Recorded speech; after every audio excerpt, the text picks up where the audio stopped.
Hello, well, back from Spain. Did you miss me? I'm sorry, I happened to be just doing a shorter day. I discovered how to do them. And plenty of shows. I'll talk about those in a moment. But good to see you all, everybody. And yeah, we're back. I mean, it wasn't exactly scorching there, but it was just nice to get away. And lovely to see all your support and everything. And we're going to get on with this as soon as we can. But I think it's important to say we're a community here. And when I saw Farsight's message about his dad, we're all reaching out. Farsight, I hope your dad's all right. Sepsis can be beaten. I saw Lily and a few others saying the same thing. It can be beaten. I had sepsis in my leg only a year ago, and it can be beaten. Good luck, and we were all reaching out for you. So everybody, give their love to Farsight and his dad, because I hate to hear about stuff like that. But it's great to see everybody else join us. The Whovian rump. I know Anthony Parkinson. I liked playing with that and defeating Lord Grade and everything. So there's a lot to talk about. I'll need my Bigenerate friend on. You know the score with this. Done it a few times now, haven't I? The Bigeneration was an aberration. And then I thought, actually, we'll do our own thing. But we're back after our Spanish siesta. I hope you caught our YouTube shorts. I mean, everybody in Spain was staring at us going, what the hell are they doing with those puppets? With RTD coming out of the G-Spot bar. Yeah, that really exists, that place. And the Shooty Gaydar, I'll call him, Shooty Gaydar, in the back of Beyond Benidorm. Anyway, we tried to entertain and offer some cheek while we were away. Now, remember the premise of the Bigenerates. Fandom has got pretty toxic, but we've always liked to show that debate has not died, and you can have debate and argument and still have respect and still get on and still be in the same room. You know, did it in teaching. Come on, this is possible. So that's why we do the Bigenerates. We've got two fans from different generations of Doctor Who. A Zennial, James, a Zennial, what the hell's that? And me, a Generation Xer, and we discuss the big topics of Doctor Who. We may agree, we may disagree. Who cares? But great to have you all on board. It's nice to be live, isn't it? I feel as though I have been live all week watching all the threads, but there you go.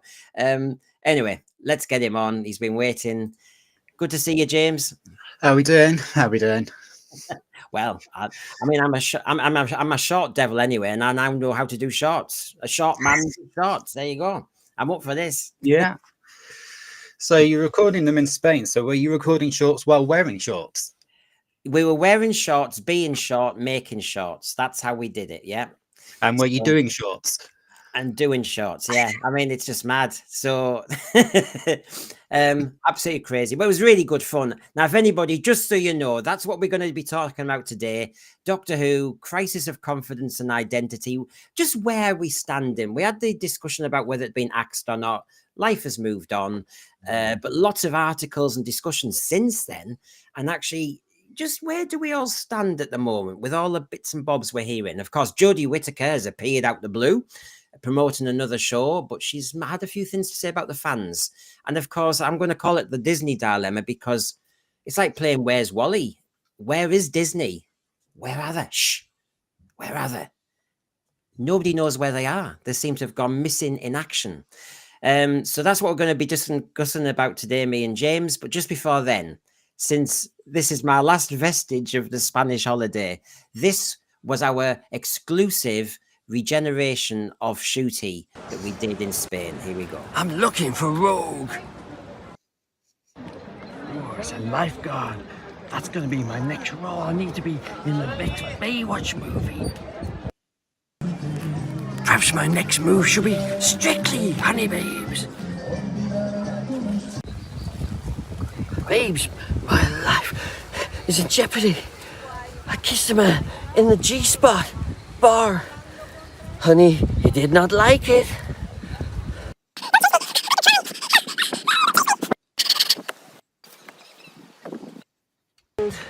I broke a nail. Oh my god, I must regenerate. Feels different this time. Actually, it was very different, this doctor. Oh my, I've regenerated. Get into this butch bloke. I'm off with a lass and a chicken palmo to the Club Bongo International.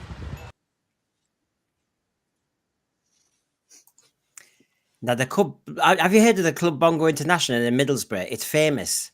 There is a Club Bongo International.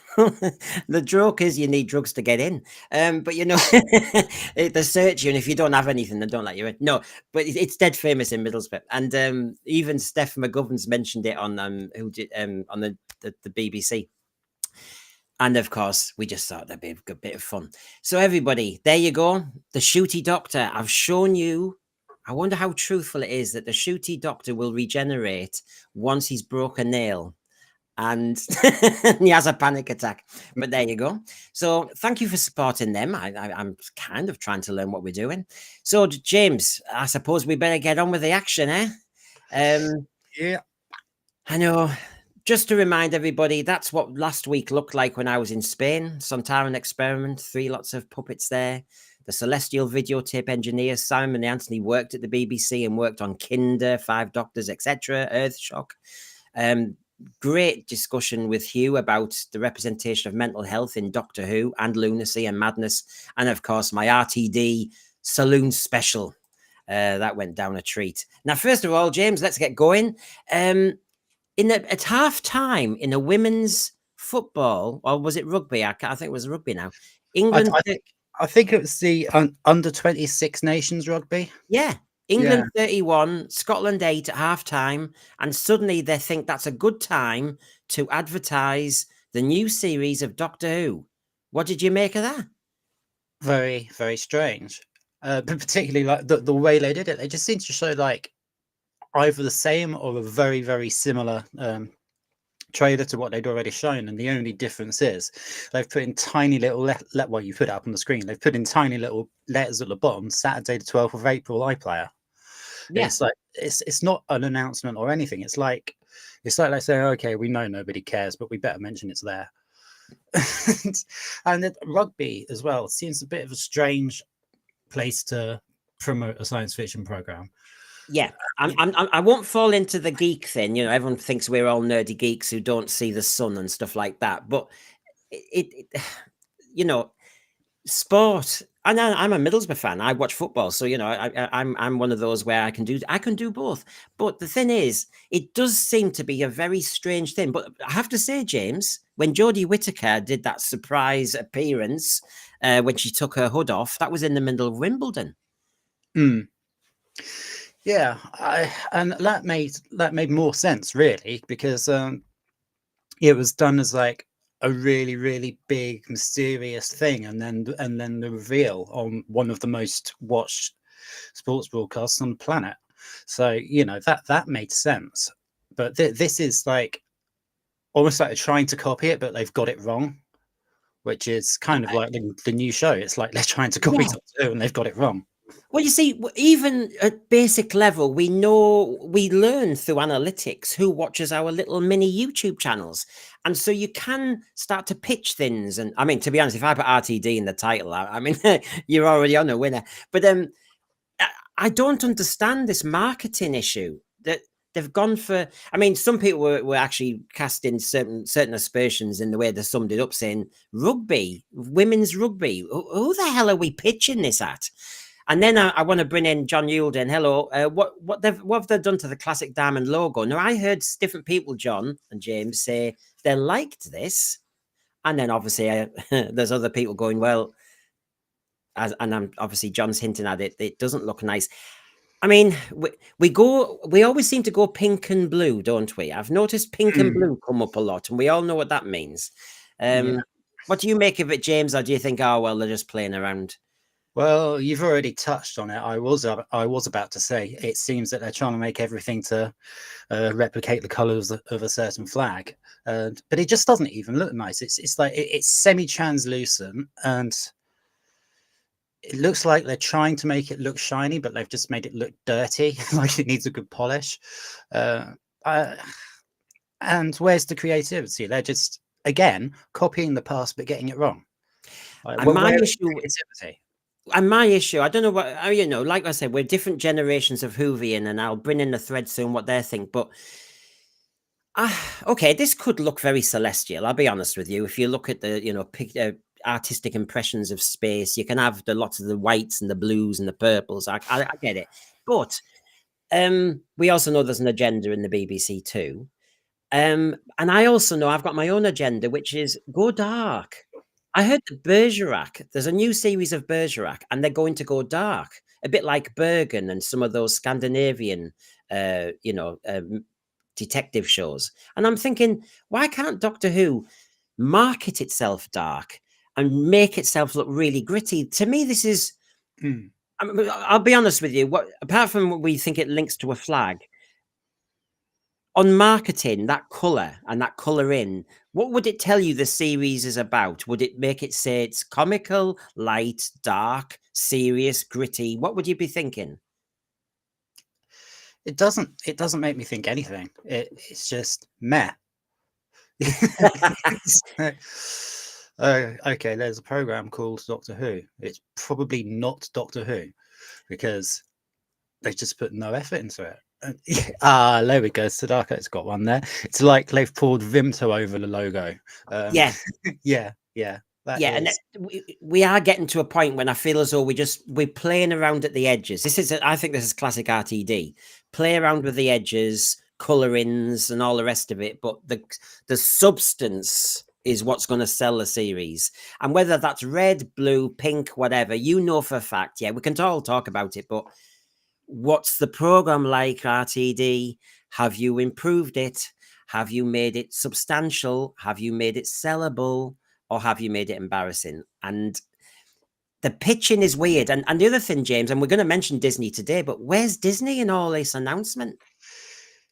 Yeah, they didn't even show up to a proper Doctor Who event, did they? No, and I'll be mentioning that Galley 1 in LA, yeah. Yeah. So they're clearly not interested.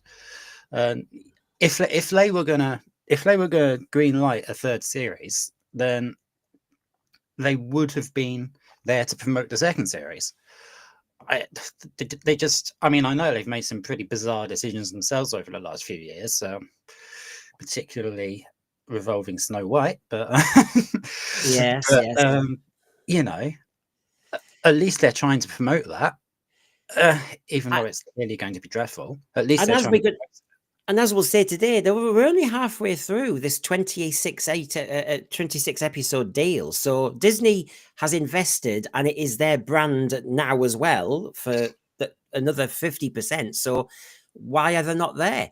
Zero Room, hello, Brian. I actually like this one more than the current one they're currently using. The current one, it's too polished and doesn't seem to fit with everything else. This looks a bit more like Stranger Things. And like we say on this channel, we've all got different opinions. Jodie Whittaker, though, here we go. She's been advertising her new show, and it's been very interesting what she's had to say about. Oh, I think she's talking about some of us. I didn't look. I think no. That's just barking and pointing fingers, isn't it? Well, I'll show you what she means by I didn't fit the mold for Doctor Who. I mean, basically, she talks about skin color and men. That's what she talks about. So yeah, she's advertising a new Netflix drama, but of course, she's asked about Doctor Who, this great role, the first female Doctor she'll always be called, and so she's made a few points. And I have to say, I don't think she's trying to pick an argument, but what she says has caused one. Lex Kane, I think this ended the current awful version of RTD version of Doctor Who. I think that the date of the show is moved early because I think the wilderness years are coming. Hallelujah to that. Just to continue. And John Yulden, due to them filming season 1 and 2 together, I think it will be worse this season. RTD will double down as he thought it would be a success when originally filmed. He must have thought that, Space Babies and Devil's Card, he must have thought, well, this is what they want. And Joseph Schultz, as for that bloody awful costume that they gave Jodie to wear, what were they thinking of? You pick a woman and you make it almost androgynous. That wasn't a good start, I didn't think. Now, I did like her coat. Did you? Yeah, the big white coat. I did like that. Now, here's what she said, and then we can actually have a really good look at it, all right? So she talked about the rage in some of the Doctor Who fans. That the noisy ones are always the loud. Yeah, well, yeah, we understand that, and if you live online, we all understand, don't we, that can happen. But so rage is always the loudest. And everyone's Doctor until then was a white man. They are very different actors, but they all fit a specific mold, and I didn't. Yeah, and that's why I'm not necessarily saying we were raging, but we're all asking quite direct questions, weren't we, James? Which is, it's always been played as a man, a male character, and now it's been played by a woman. And actually, technically, on canon, on consistency, on lots of things, not on sexism, I actually just thought it was wrong. What about you, James? Well, I think I've mentioned before, like actually back at the time, because this is quite a few years ago now, I was very, very, very early on in my classic run. I don't think I'd even got out of the black and white era yet. So I wasn't that well versed in anything before Chris Eccleston. So I wasn't all that bothered, but the more that I've watched going through the older series, the more I understand why people were so cross about it. And I think if I was where I am now when it happened, then I probably would have been with them. I probably would have been upset about it too. But at the time, I wasn't well versed enough in the law to care. No, I understand, and that's why we've got these differences of opinion, differences in age, different times we joined Doctor Who, and that's what makes for an interesting debate. I, of course, just thought it's a bit like James Bond. I really don't think, even if Amazon do take over, as I have done, they're not going to turn it into a woman. And I really just don't understand why, just because we're sci-fi, they have to mess with our brand. Basically, people who don't understand sci-fi, don't know, James, they think we can do anything we want to that program because it's sci-fi. No. There's loads of consistencies and rules within our sci-fi show, if you don't mind. Just like I don't agree that you can make a TARDIS with a sledgehammer Harry Potter wand. I don't agree with that. And I know they're saying it's the fantasy genre thing, but I'd rather we weren't there because I don't want the show to be. Yeah, it's not supposed to be. I know Rtd'S actually said that he's trying to make it more fantasy, but it shouldn't be. That's not Doctor Who. Doctor Who's sci-fi. But this has been my point all along about whether he's trying to ape Stranger Things or Star Trek or whoever or Buffy. RTD, honestly, what are you trying to do this for? If he's trying to make it into another show, yeah, then why doesn't he just make another show? And what's he going to be up against in the next year or two? Harry Potter coming back. Now, Harry Potter coming back with J.K. Rowling at the helm, she will not mess. It will be top quality, and I think it will storm the ratings.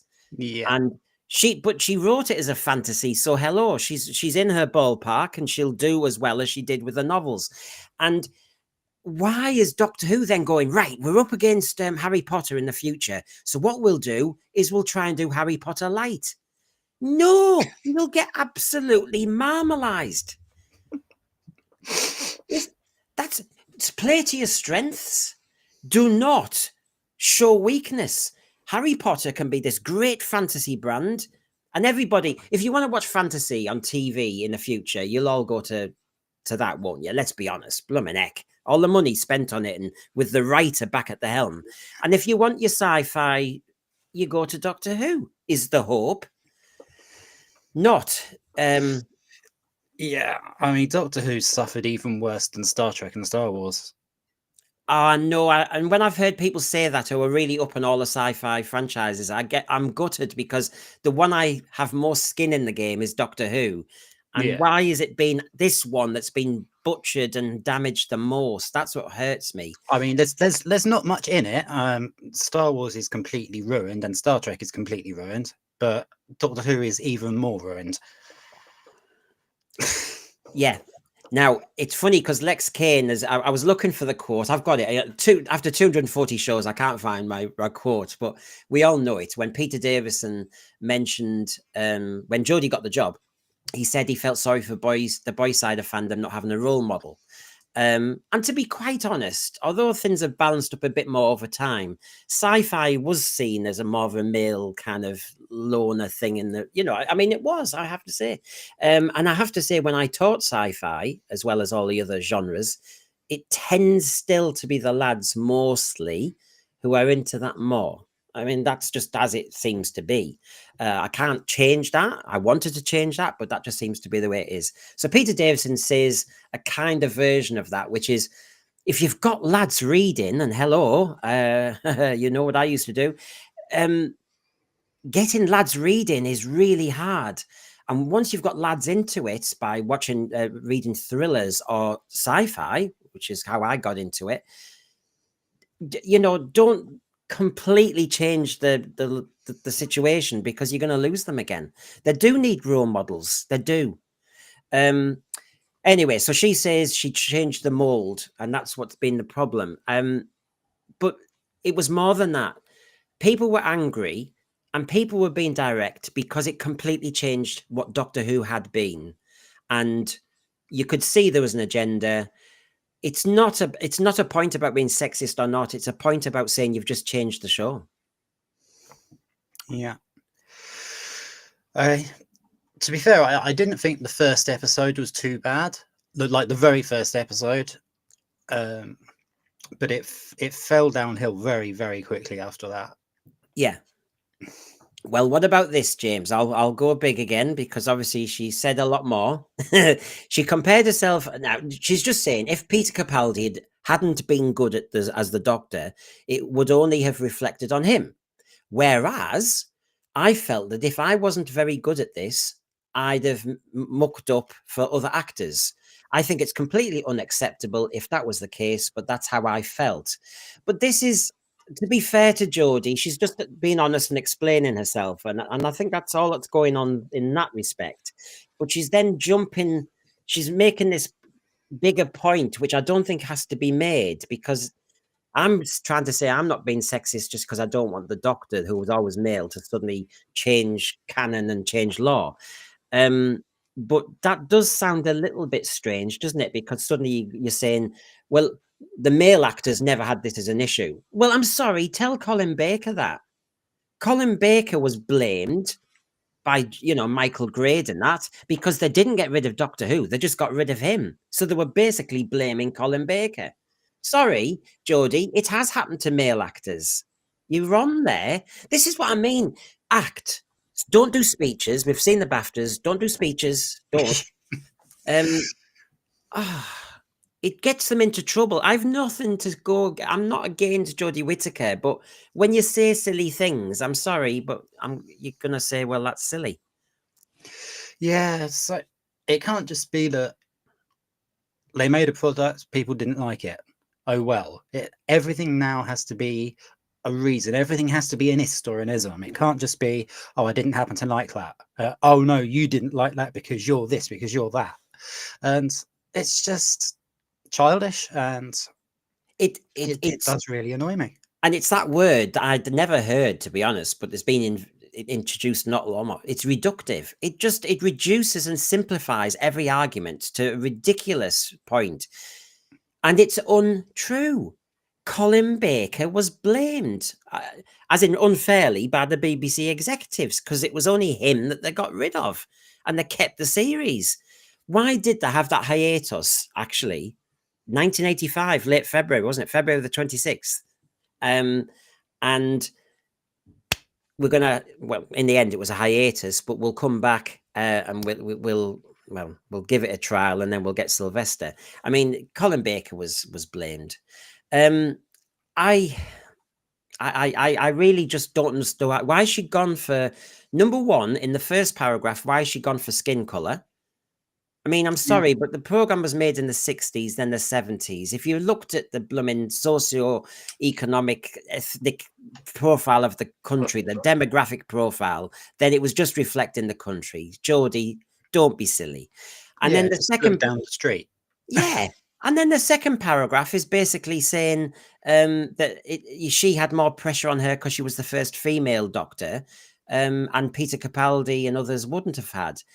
Well, Colin Baker has to be included in that analogy. And I'm sorry, Jodie, but you are incorrect because he clearly got the brunt of it.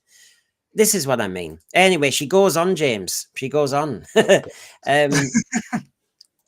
So just to help everybody here, she said, it's never been questioned that I had to look up to men. So it was fascinating that for some, we women could not be role models. The doctor is still the doctor, but also I was playing an alien. My gender was not the issue.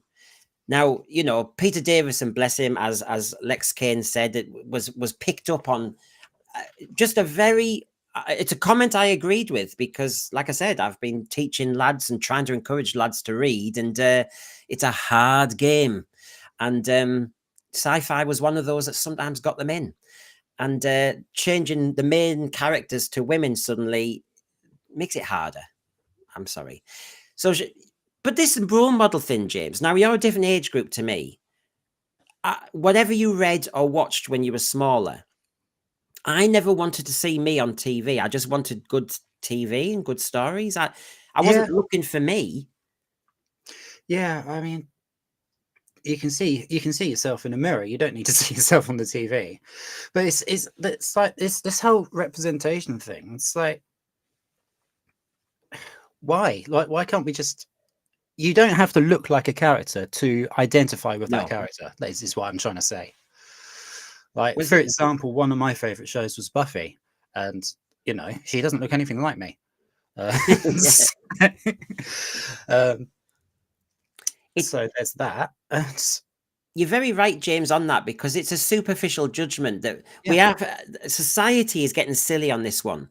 You could clearly relate it to Buffy, whether there's a gender difference, regional difference. Sometimes it's traits, sometimes it's an ambition that you like or a virtue. There's something in the character that you just like and latch onto. Some people said with Doctor Who it's because they were an outsider. It wasn't about whether they had a gender, it was just that they were an outsider, or they used their brain to get out of situations rather than use a gun all the time, which seemed to be a bit more American. Whatever it was, we latched onto it, but it certainly wasn't in this simplified, it's because it's a man and I needed a male role model. I didn't see the Doctor as a role model in that way because I was a working class lad with an accent. And I'm sorry, but none of the doctors, they all had a plum in their mouth, and they were all quite clearly, to me, they were posh, and they were dressed in garb from the past, it looked like to me. How was that representing a Middlesbrough lad? Load of rubbish, but I loved, obviously, the Doctor. I just don't get this silly nonsense that we're getting nowadays. I also find it interesting, James, when Jodie Whittaker says my gender was not the issue. Well, why did we keep getting them rumors about her having a lesbian relationship with Yaz? I mean, and if she doesn't think it was an issue, then why is she talking about it? Why has she just brought it up in her self-same interview? I mean, bless her. I'm trying not to pick on people, but honestly, if you make a stupid argument, I will pick up on it. I can't help it, you know. It's like she's arguing with herself. Well, she's just making it worse. I really, if I met her in the street, I'd shake her hand. I've got no problem with people, but please don't say silly things, because that opens you up for ridicule, and that's where we're at. So anyway, she has a few more tasty morsels as well, but let me just go bigger there. So she said she was absolutely grief-stricken when it ended, her time as Doctor Who, or even though it was her choice. Now, that's not the rumor I heard, James. Right. She was grief-stricken by her own choice. Again, she's arguing with herself. I think this is what happens when acting talent try to speak when they don't have a script. Yeah. Yes, they all need a script. She likes meeting the fans, and that's good. I have to say, I applaud anyone who sticks with the Doctor Who community, who doesn't go off in some sort of, diva, kind of pretense. So I applaud all that. I like it when the Doctor Who actors mix with the fans and don't just disappear. So great. I'm really happy about stuff like that. It's just, I thought the rumor was that her and Chibnall, that was, they'd been given their cards, really. The ratings and all the rest of it tanking. I thought that was the problem. But she says again in that middle paragraph, it's nice for me if people are still massive fans because it means I didn't kill the show. I'm glad she took Look, this is what I mean. Within her, what she's saying, she obviously doesn't want to be responsible for hurting a show. She doesn't want to be responsible for damaging a show. And good, that means you are responsible. She did. I don't really think she did. I think the damage was done by the poor storytelling and the agenda pushing. I'd say I don't think her acting was actually the problem at all. No, I mean, apart from what we were talking about earlier, how maybe it's supposed to be a male character, so she shouldn't have been there in the first place. But I don't think she did a good job of the. I don't think she did a bad job of the actual acting. I'm in no doubt, although it's not my preference. I'm in no doubt with the right writer and the right actor, you could make a female Doctor work. It's just I don't like them messing with it. That's all. But I'm sure somebody could, and I'm sure Rtd's arrogant enough to think he's the man. Heather, hello. I didn't see picking on the Master becoming Missy as much. So if it was about a Time Lord regeneration into a woman from a man, you'd think people would have made more of a fuss back then. I didn't like the Master being messed with, Heather, though, either. I must admit. Maybe I'm a stickler, but I just thought, make a good Rani character, make a good female character. River's Song later on, you don't need to have this blurring of the edges. Yeah, I did love River's Song. Yeah, overused a little bit, maybe. Overused, yeah. Yeah, a bit like Captain Jack. I'm really enjoying, in the Fourth Doctor era, I'm really enjoying Romana 2 at the moment. I think she's brilliant. Yeah? Yeah. Okay. I mean, I know I've got to get crappy regeneration scene aside. Yeah. Dormant Assassin, yeah, she's brilliant at the delivering of jokes. I don't need subtitles whatsoever, and her punchlines are great. She'd be a fresh choice. Oh, what was that? What were we talking about there? Oh, I've missed a bit. Yeah. We're all picking actors and actresses who could actually be in it. Boomer Doug wasn't happy. He's in my camp. Peter Harrington, happy birthday from yesterday, I think it was. Tom Baker's big smile often diffused a situation. Troughton being silly, but an intelligent mind underneath. That was always the Doctor's trick. There are ways to defeat or confuse an enemy without weapons. Or maybe confuse them that they don't know what sexuality you are. You sometimes wonder what the Sontaran, when we did the Sontaran experiment review, would have made of the Jodie Doctor. We're going, is that a female? I'm not sure. I wonder the Sontarans not being able to tell the difference between human sexes. I wonder if that was intentional foreshadowing to try and remove these barriers or whatever they try and say that it is.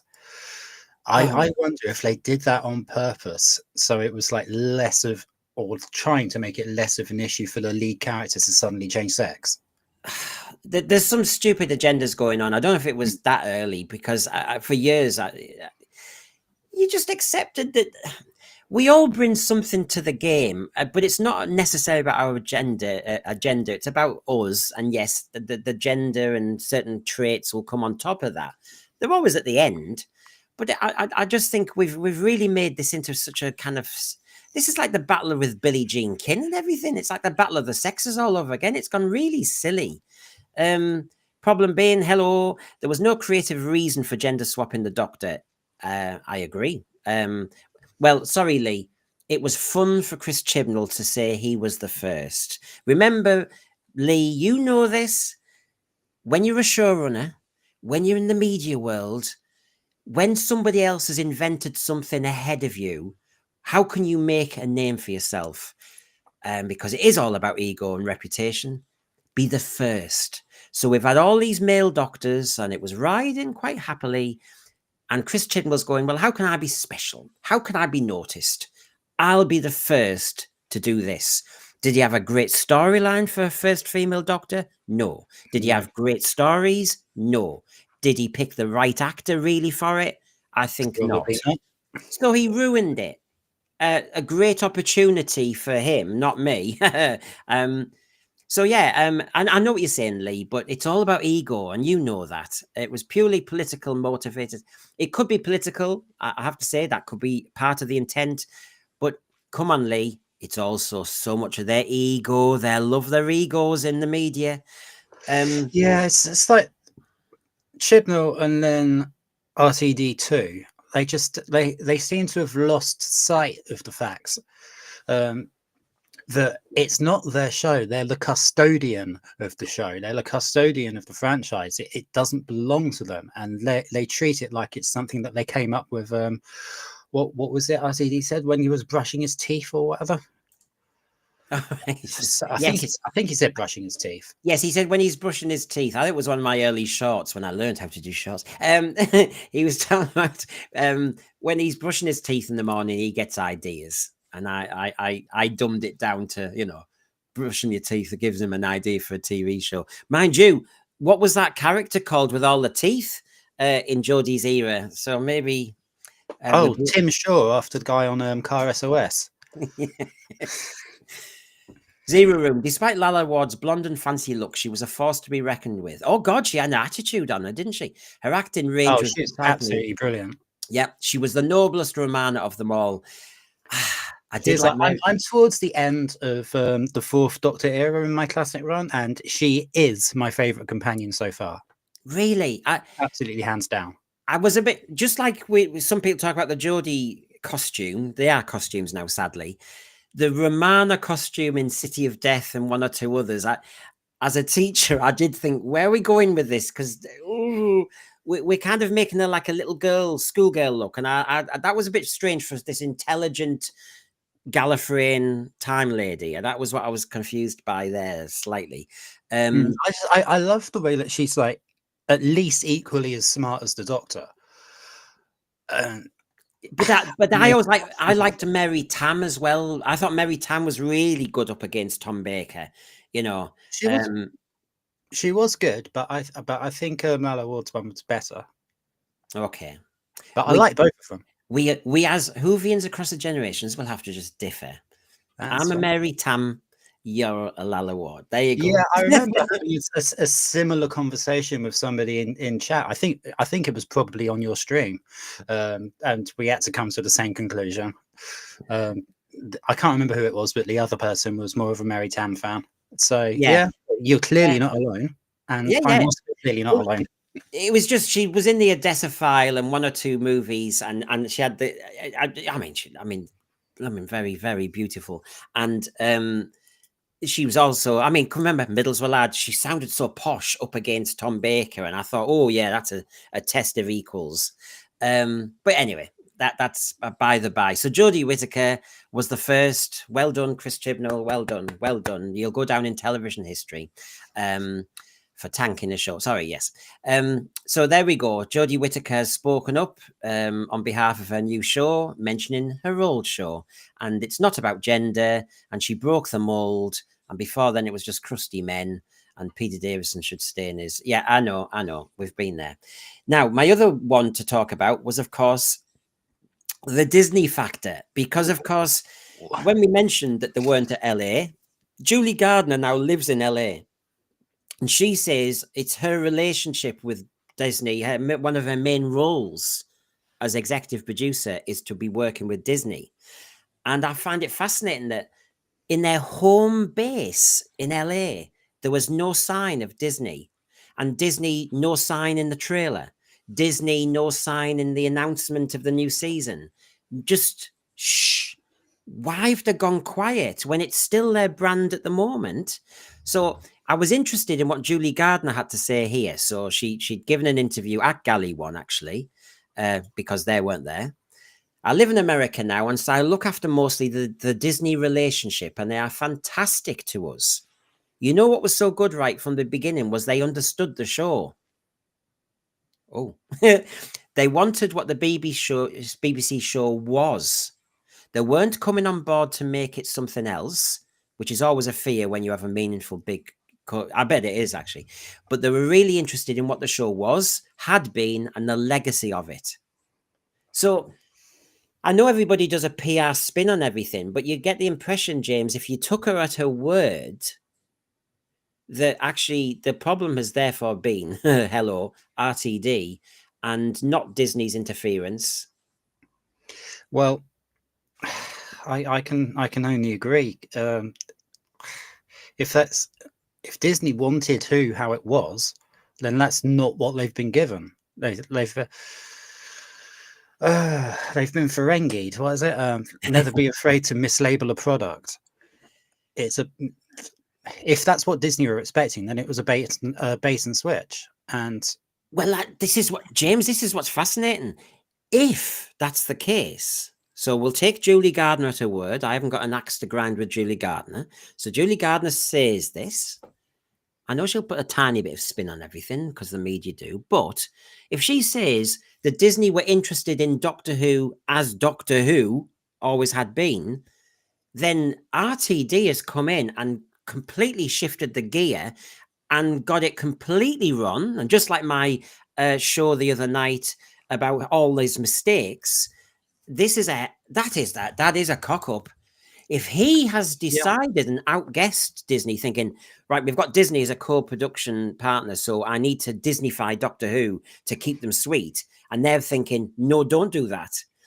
That's a disaster. 2 series, as John Yulden says, 2 series, disaster. Yeah, I mean, you're making me want to quote Red Dwarf now.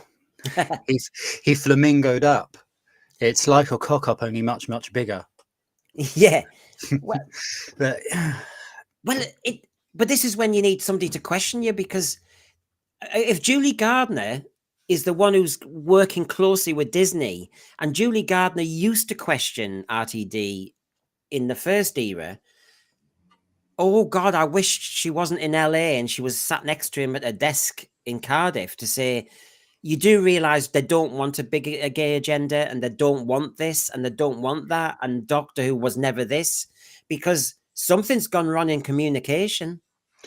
Well, let's try and put a positive spin on it. If this is really the case, if Disney wanted proper Doctor Who and that's not what they got, if they get their fingers burned, then they might stop running around trying to buy out everybody else's franchises. Well, I think there's going to be a retreat, and I've got some data to show everybody in a minute. John Yulden, the Disney relationship is over. All signs point to it. Do you know what, John? In the end, you think it's the silence. I think. I mean, these are media organizations. They know how to do PR. They know how to, keep their brand in comment and all the rest of it. But now they're so quiet. Disney are also quite a few lawsuits they are defending at the moment, and they have walked way back on DEI. Doctor Who is not a good return investment, and I've got lots of gossip and everything to show you about that in a moment. As Garbage says, Davros Gate is Davros Gate. When we really, really find out about Davros, was Davros an RTD decision, or was it an RTD decision thinking that it would be a problem for Disney, or was it a Disney issue? And of course, I think we'll learn soon who made that decision. I think that's all RTD, because I mean, it's not like they took the. I'm not really an X-Men fan. I can't remember what the character's called, but the guy played by Patrick Stewart in X-Men is in a wheelchair, so. Yeah, yeah. So I I was- think that's clearly RTD. we nearly did a fifth shot. Yes, I'm sorry. We saved you all, everybody. We nearly did a fifth shot in Benidorm because loads of people are in motor scooters when they don't need them. They just want to carry. They just seem to want to carry a pizza. So we were in hysterics, me and Jamie, because I said there was some empty motor scooters by something, and I said get the puppets on there, and we were going to do a skit on the unit scientific advisor, but Jamie was a bit worried that that might look as though we're taking the mick out of somebody. But we really were going to try and do it because I was so tempted. Oh, I wish you'd done it. I wish you'd done it. Oh, Jamie just said, be It would have given careful. me a laugh anyway. Yeah. Well, I didn't want to look as I was taking the mick out of disabled. I wouldn't have been, but you know, it's jokes are jokes are jokes. You try. Oh, they wouldn't have been offended. Somebody else would have been offended on their behalf. Yes, that's true. And then I'd have been in trouble from the people. Yeah, I know. Yeah. It's a lovely world now, isn't it? Really. Absolutely. Brendan, this and Whose Views are the best Doctor Who channels out there. Can we have a crossover, please? Well, the truth is, as you know, or you may not know, right, Charles, I was on it from the very beginning. I was on Whose Views from show one. It's just I branched out. That's how it works, really. So I understand what you're saying, but I was on it from the beginning. If you go to the very first one, it was called Drag to Who. Yes, me and JT were discussing Harry Potter and Jinx Monsoon and everything way back. So it's an interesting comment you're making there. Right. Okay. So Disney. Now remember, here's the official account, because when I did that Doctor Who accent show, you know, the trolls come. Brendan, it's not been axed. And I said, it's a question mark. Can you see the question mark? And can you see the speech marks? Anyway. Yeah. We're in the middle of a Disney Plus deal. We've had 26 episodes made. We've only seen half of them on TV. So that's why they're quiet, is the official line. That's the official line. Now, this is the article that I'm going to be quoting about Disney. Okay. It's obviously from the Daily Mail, and they've decided that, you know, Doctor Who's run its time. So yes. Viewers plummeting, cringe-making woke storylines, how Disney is set to pull the plug on Doctor Who. Okay? Now, if you take a look, and yes, I know you can't see that, and I've tried my best. I know some of it's a bit smudgy, but I'll read it through. The world's biggest Doctor Who convention at a Marriott hotel in LA over the weekend attracted the usual cluster of star names. But of Disney executives, there was no sign. The House of Mouse bought the international distribution rights to the show in 2022, and its absence is perhaps the strongest hint yet that it is set to pull the plug on the deal. It's very noticeable that Disney was not a part of such an important date in the Doctor Who calendar, especially considering it was held in their own backyard. Many feel Disney are ready to walk away. What are your thoughts on this side of thing, James? I mean, does it seem suspicious? It seems like they're trying to disassociate their brand with the current show, which makes perfect sense, especially if they're planning on a hiatus, bringing it back. If they weren't planning on doing that, they would probably just try to do a bait and switch themselves and just try and make a quick buck off of it. So it makes me think that they want it to go away for a while. Excuse me, can't speak. Go away for a while. Hopefully RTD loses interest, or they find a way to kick him out, and then bring it back again, and actually bring it back as Doctor Who, like the show that we would recognize. Yeah. So I'm actually taking some degree of hope from that situation. I think that's the best situation there could be, is if they if they leave it out for a few years and then bring it back without RTD. And I think that, or rather this makes that look like that is going to happen. So basically you are hoping that Disney are having second thoughts. Donald Trump's in, they've pulled back on the DEI. This is not where they want to be. I mean, if you are really trying to stay sweet with the Donald Trump America at the moment, and you're in the media world, the BBC and Doctor Who are the opposite end of where you want to be. And as they're saying, no, it was this £100 million deal 3 years ago. It was given great fanfare. They said they were joining forces with Disney to elevate the show to even greater heights and reach new audiences, like those watching under 20s rugby women. These are the new audiences they want. Nothing against that, but it just seems to be a funny place to start.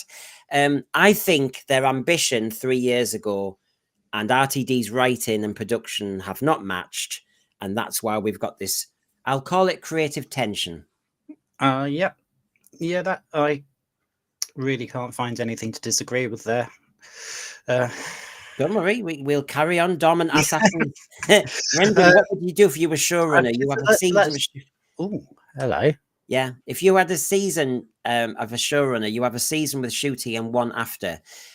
I mean, I keep saying the word dark, but if I fleshed it out, dark would mean you really do need to put your main actor, your main character in peril. I sometimes think you need to maybe learn from Deadly Assassin. And why can't you have the first story without a companion? So you had the giggle with Shooty, and then you had the church on Ruby Road, and straight away it was about Ruby. No, I think you could have really just had the Doctor, bit like in the movie. Paul McGann was just the Doctor. He needed that Doctor to help him pull the thing out and all the rest of it, but it wasn't really a companion story, was it? It was about the Doctor finding himself. But when I say dark, get them into blooming space. I think make it very mysterious. Like I said, I want a separation from the past. I think, although I love all my references to the past, I just think it needs to stop for a while and just let the Doctor be the Doctor. Stuck in a situation where he has to think on his feet, trapped in some trapdoor thing, and just do stuff, right? Get us into that situation, and a companion might come along now and again. And in some ways, I thought RTD might have been onto something when he has a different companion per story, where so the main character is the Doctor, and now and again you get these different people who help him along the way, and then you establish the authority of the Doctor. I think because they always go on about you can't have the actor in 10 episodes anymore, they can't cope with it. Then that's when I came up with this idea, which I would prefer not. But if they obsessed with 45-minute episodes, I would have had them in 3 threes. I know that's 9. Get rid of the Christmas one because they're just too sugary sweet, and have 3 threes. One at, say, Easter, one in Halloween, and one maybe nearer Christmas, where you have 3 episodes of 3. So you've got 2 cliffhangers, and so then you've got peril, therefore it's darker, blah, blah, blah.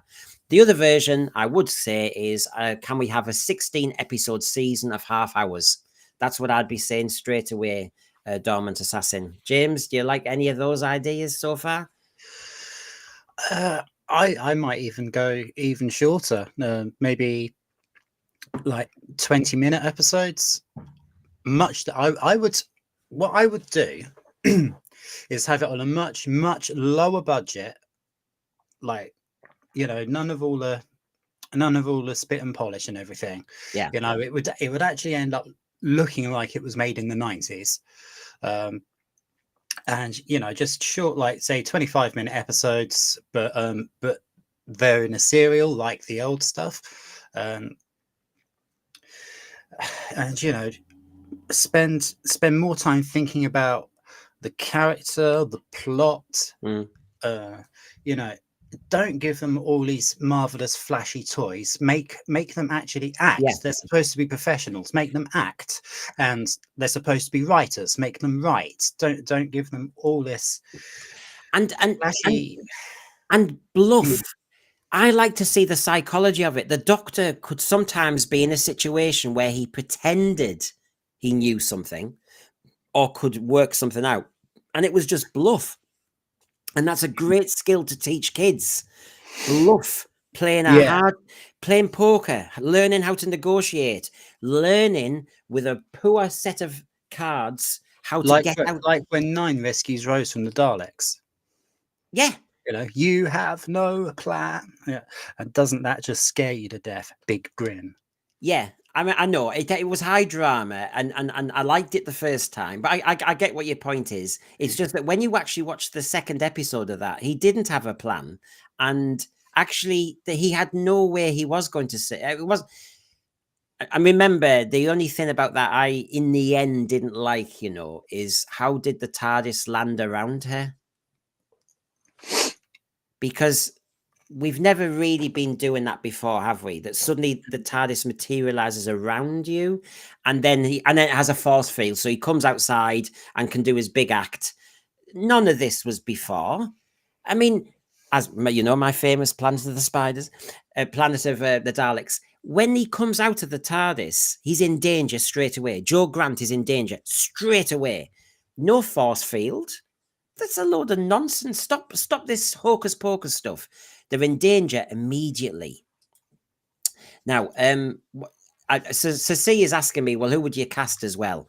Because the classroom are messing on now. They're asking me questions to stop me my main points. But the snag is I don't watch as much TV anymore. I'm struggling with picking actors because I'm not Andy Pryor, and I'm not watching loads and loads of shows, so I'm not seeing the talent pool. So I'm going to duck that one to see, partly because but I bet I bet you don't watch much TV. The thing is, none of us are watching TV anymore. That's the thing. So there'll be talent out there, of course. I would prefer. They made Matt Smith work. I'd never heard of Matt Smith, and look at what he did. Yeah, I'd never heard of him either, and I ended up enjoying him more than Tennant. Oh, Tennant 1, obviously more than Tennant 2. It was just amazing to see that. So anyway, so in this article, they were talking about how Doctor Who was suffering from shoehorned political storylines. It mentions the drag queen and LGBT agenda. It mentions here the slump comes after RTD, who had revived the show, had a string of controversial plots. They included David Tennant's Doctor saying, "Oh, am I gay now?" because he fancied Sir Isaac Newton. It mentioned, but the changes which many blame on the Disney deal have left those who have worked on the show unimpressed. A former writer said, "It's clear to see the influence that American paymasters have had on the show. Now, as the tide is turning in the States, it looks like Disney are ready to cut and run on Doctor Who as they attempt to reposition themselves away from all things woke. Indeed, since Donald Trump's return to the White House, the entertainment giant has softened its internal diversity, equity, and inclusion policies and removed trigger warnings from its movies.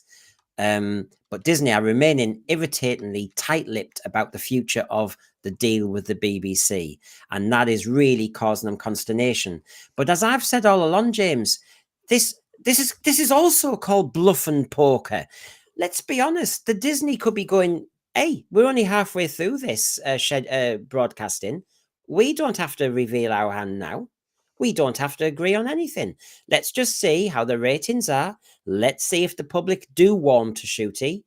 We stay tight-lipped." I don't know why that's a bad business strategy. Yeah, I mean, it does kind of smack around. They're trying to keep their options open, but I hope what I suggested earlier is what's actually going on. But we never know. I mean, they could be playing their hand. They could be trying to get some leverage. Like, Yeah. I think they're going to dump it all on the 12th of April. Like, well, not release one episode a week. I think they're just going to dump it all and like try and take it as what you say a tax write-off or something, and point to the bad ratings and use that as leverage to get rid of RTD. What you've just said, I saw somebody the other day saying this, Caitlin there, Doctor Who isn't going to be back into production, and the Sea Devil show is probably going to end up as a tax write-off for Disney. That's what you were saying then, wasn't it? I don't know who that is, but I completely agree with them. Well, there you go. I just so happen to have that ready for you. But Disney won't make a decision until the second season has aired. Well, I think that's called business. I don't like it because I'm a Doctor Who fan and I like to know what's happening, but it's business, and and if they certainly don't like everything that's going on, then okay, make them sweat, make the BBC sweat. And yes, it has caused problems regarding how can you keep hold of talent. They're talking about Shooty, you might want to go to Hollywood, and this is where all this whole idea came from. Well, are we having two conversations at once? What do you mean? What has Shooty got to do with talent? I had to be savage for a moment. Sorry, I was couldn't leave that there. Just leave that lying there. So, yes, as you know, when Deadline did an article, the ratings are a problem. They can talk all they like about young viewers, but they're still down from the specials and down from the Jodie series. I imagine there are serious conversations happening. Disney will want to see results. And another quote said they were underwhelmed by the viewership. They were okay, but they weren't stellar figures. And, you know, it's future hands in the balance. And that's why we're not getting a rush job. And that's as simple as that, isn't it? Yeah. So I understand that's the case in point. Now, when it comes to the BBC, I know we're going to therefore have at least a hiatus, because if Disney decide, no, we're going to stick with you, we've decided actually, yeah, we'll go with season 3 with a few changes. There's going to be a gap because production hasn't been set up. They haven't got the actors all lined up. The whole thing, it would take years. So there will be at least a hiatus. But this is the start of the problem when you get a hiatus, because the program is then stop-start, and this staccato effect of scheduling is what killed it in the 80s, because it never got an established night. It never got an established time. We went through doctors like we did sometimes, kind of football managers, just too many changes. And it did start to get a bit like that. You know, the joke about, it was our Conservative prime ministers changing, Liz Truss, Boris Johnson, Theresa May, David Cameron. That was a joke. But we went through a lot of doctors quite quickly. And I think that makes the program just seem a bit lighter and kind of... Yeah, a bit throwaway. It goes back to what you were saying just now about making it more dark. If the Doctor is so disposable, then there's no peril. There's no intrigue. Yeah. Because, the Doctor might die. What a shame. We'll have another Doctor then. But that's also when that stupid remark he made after the giggle in the Unleashed nonsense, when he said that every Doctor from the past still is ticking around in their own time vortex, because with that Bigeneration, the Doctors are all continuing in parallel lives. Yeah. So basically, RTD, you've just unraveled the whole show, saying there's no jeopardy, there's no danger. Every Doctor Who fan kind of looks forward to a Regeneration story, because it will get dark and it will get serious and it will get funereal, like Logopolis. Nope, doesn't matter. You can fall from a gantry. Who cares? Who cares? You'll just bounce up. So every Doctor there's ever been, and there's been countless Doctors, are all immortal.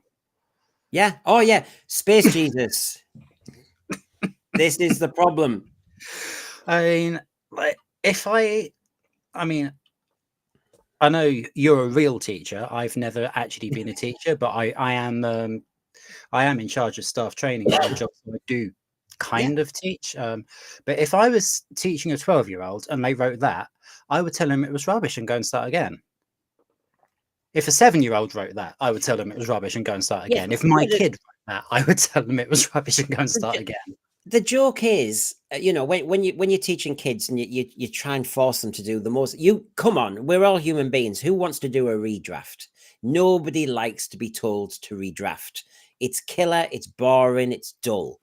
Trouble is, if you're a showrunner of a multi-million-pound show, redrafts are probably quite important. And to his credit, he did do it during the writer's tale era. But I'm not seeing signs that he's really thought out his Sutek policy, his sledgehammer second TARDIS policy, there's a spare 14th Doctor having a salad with Don around the corner, but he's not going to help with World Armageddon. It doesn't make sense. Unfortunately, you're absolutely correct. It is absolutely infantile. It's Yeah, just like, oh, nobody ever dies. I, and you do, it's. and I wonder. Now I'm going to get dark. yeah. I wonder if maybe there's something wrong with RTD. I wonder. This is total conjecture. I have nothing to base this on, but perhaps he wants to get rid of the idea of people dying, wants to make everybody immortal because he thinks he's going to die. Or maybe it's just a midlife crisis. I think there's something about they don't.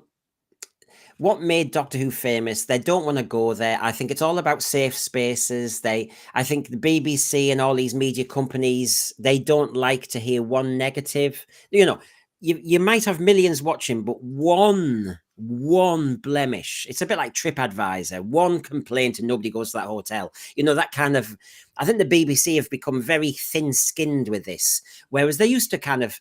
They used to be kind of just about fronted it out and proud of it. You know, who cares? A few Doctor Who fans have nightmares. Come on, it's a show. And they carried it through, but now they're not brave enough. And what's funny is these media executive producers who are highly political and very direct, very honest about their politics and firebrand, are very cowardly when it comes to one complaint about a little kiddie found it a little bit dark. Okay, we won't make it. What we'll do is we'll have a sledgehammer, we'll have a musical, and we'll have a lovely drag queen, and it'll be like story time in a library. There you go. It'll be all right. It'll be all right. They don't want to do serious, but they're very serious people. I find it really perplexing, these.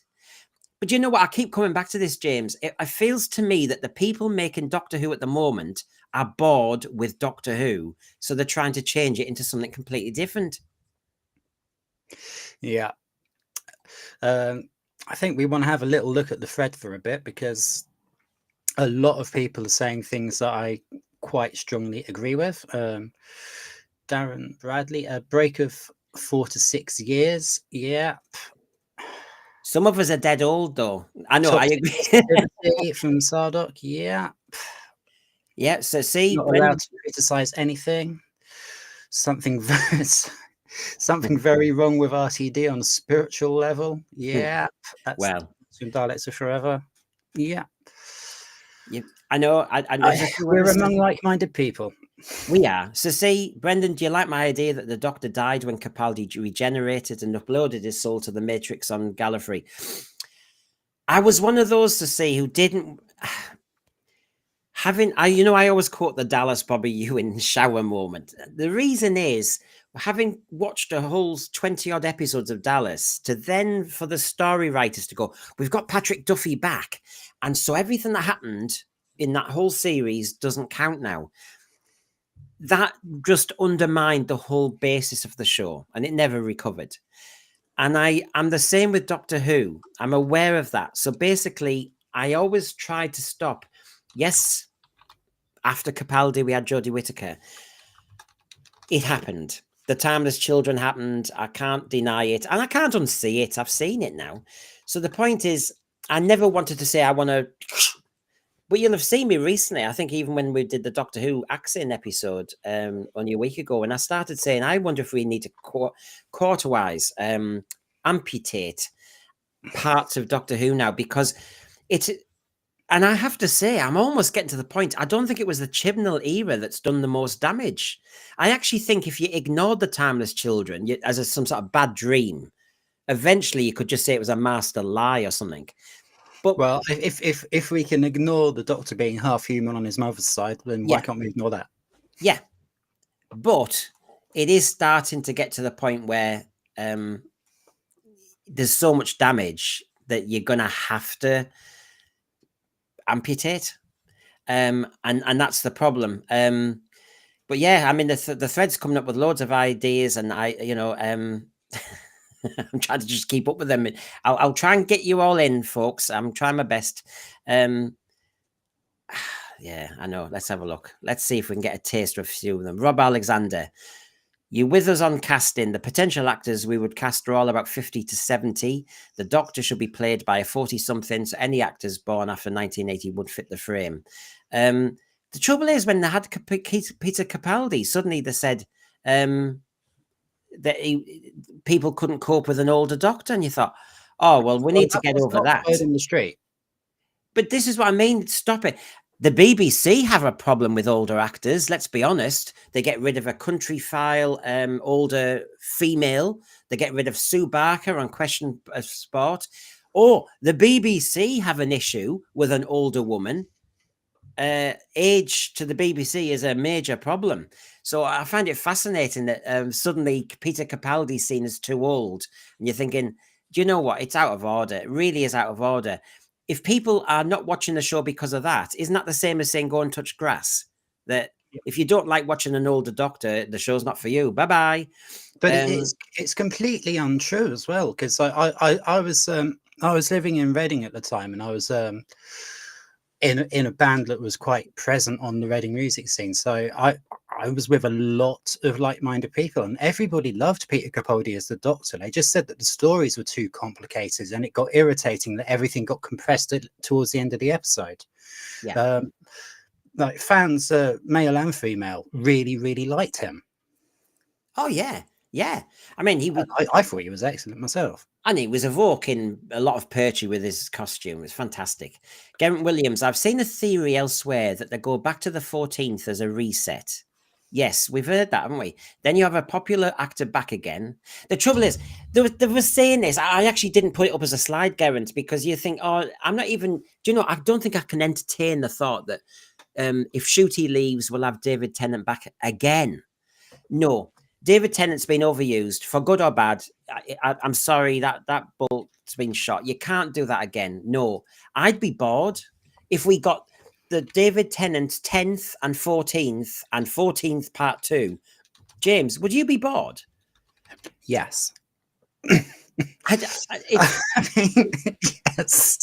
doesn't bring anything new. To be honest, I cringe when I see David Tennant anyway now. Well, not just because of Doctor Who, but because of all the rubbish that comes out of his mouth in public. I can't even rewatch his classic episodes because he just makes my skin crawl. What's getting into it? Yeah, I really would not want to see him come back again. I'm a couple of years older than him, and you know, there's something called grey, and you sometimes have to get used to it. And actually, I think you should age well. Yeah, I mean, I'm 40. I turned 40 last month, and I've got grey hairs in my beard. Look, you can see them. They're there. Shock horror. You know, it's natural. It's normal. And I know he's trying to, you know, because he's in the media world, they need to dye their hair a reddish kind of brown and stomp around in kilts all the time. It's this is silly. Being an established actor with a bit of grey didn't stop William Hartnell, did it? Didn't stop John Pertwee. Dear me. Or maybe that's what it is, James. They're all scared because Peter Capaldi had some grey hair, and oh, look at that, he was too old for the show. Oh yeah, like. Oh no, he admits nature exists. Yeah, and I think we're getting told stuff that I actually don't think was out there. So there's Heather saying, I love an older Doctor. And a lot of us were brought up with older Doctors. So why would we suddenly go against an older Doctor? Is this because, and you're closer to that generation, James, that the ones who joined Doctor Who in Nuwho seem to think that they have to get a younger Doctor. Now, I'm not saying everybody into Nuwho thinks that, but I do think there's a lot of new Doctor Who fans from that era who don't really like this old Doctor vibe. I don't think that's true at all. Like I say, when Capaldi was the Doctor, so literally every Doctor Who fan I knew really, really liked him. And we're talking like my ex-missus, who's the same age as me, and her nephews, who are obviously a lot younger, and people we were in a band with who were older than us, and other people on the scene who were also even older than them. Everybody really liked his Doctor. It was just the janky storytelling. Yes. And that's Rob Nobody Allen. cared. I mean, I think people actually like having an older Doctor because he's supposed to be this kind of authoritative figure, which I mean, somehow Matt Smith pulled it off. He really did. Congratulations to him. Excuse me. But that was an anomaly. The Doctor should be older. Say, like Christopher Ecclestone or Peter Capaldi. The whole young dashing Doctor thing. The thing is, James, while everybody's trying, the Lovies are trying to be very progressive with female representation, black representation, this representation, blah blah blah, gay representation, they're forgetting that what about age representation? If you really want to go down that stupid tick list road, there's one part of society that isn't represented very well in the media, and it's the older. And so actually, an older Doctor. And if it doesn't work, make it work. I actually think there's so many interesting plot lines there where you've got a Doctor who cannot outrun a Dalek, cannot outrun a monster. He will have to think it out because he's got an old body. That's what excited the Hartnell era. Yeah. That's what excited me about the 10th Planet and that first Regeneration when I read the book and it talked about his body had got old. And I thought, that to me was just poetic. I loved that idea that his body had got tired and old and therefore it regenerated into Patrick Troughton. That just really excites me as a Doctor Who fan. And the thought that the age thing isn't part of the equation anymore is just mad. And I don't think we should be listening to that part of society if they want to go down that stupid road. Now, the other thing I had in my thumbnail was about the problem Doctor Who seems to have at the moment, whether it's cancelled, axed or not, whether it's in a good position or not, is where are we? It seems to have a crisis of confidence and identity about what actually is Doctor Who going forward. We mentioned the logo. Just what is it? It has been changed. And so when you see this, I mean, I've been away in Spain, but I've been trying to follow this quite closely so the thread can help us as well as James here. But we've seen, Doctor Who faces the axe while Ncuti Gatwa is on the verge of quitting because he wants to do Hollywood. It may be facing the axe after 2 seasons because of low viewership. You then had, if I click my, it's not responding. I love it when it doesn't respond. Doctor Who faces axe while lead actor is on verge of quitting amid drop in ratings. A similar vibe there. Then a kind of pushback, what we know about Doctor Who's future at the BBC. And then Doctor Who needs to be woke, said the Radio Times. And there's every reason every sci-fi fan should agree that it should be woke. Then you've got Dan Wootton saying BBC kill off Doctor Who with woke. Then you've got Kevin O'Sullivan, an ex-TV critic. What's going on with this series? I mean, it's in a mess, isn't it? It is in a mess. And the flat earthers can say what they want. There is something going on that isn't quite right with Doctor Who because it's become open to ridicule. There's a discontent and unhappiness clearly. And isn't it funny that one article from The Sun last week before I went on holiday, and suddenly a lot of press suddenly starts saying stuff like this. It's opened the doors as if the media suddenly are going, right, the secret's out now. Now we can criticize. I mean, it's just died really. It's just so politicized. It's nobody. I don't think anybody even sees it as a TV show anymore. It's just a vehicle for the agenda. Yeah, it's there's no plot. I mean, when we were reviewing the Christmas special, yeah, pretty much everybody unanimously agreed that Anita was the best character. Yeah, and she was completely irrelevant to the story. Yeah, absolutely, completely irrelevant to the story, but she just stuck out because she can actually act. But James, it's a good point. There is no show. It's a picture with an agenda. But you've made a good point there about Anita and Joy to the World. But more to the point, I actually didn't even question it as much as I should have at the time, because when I think about what you've just said as well, Stephen Moffat, in an interview, openly admitted that the version that in his script of the Doctor traveling the world for a year was too expensive. So he came up with him being a plumber, and helping her, tidy the stairs with a Hoover. But actually, I think a clever writer of sci-fi could have come up with a better thing to do in that year and still keep it cheap. I really don't think it was plumbing was the answer. I didn't think I was watching Holmes Under the Hammer meets Doctor Who. I didn't think I was seeing that version. I just, God almighty, I just don't understand it at all. But then we saw this the other day. So there's discontent going on, James. And then you heard this terrible news, I thought. The mill was put into administration and shut down after 35 years.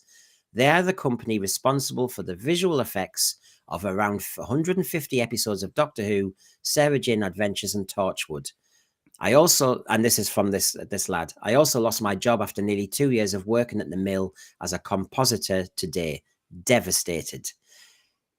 Have you? What do you think the thinking is behind this? The mill is no longer doesn't exist.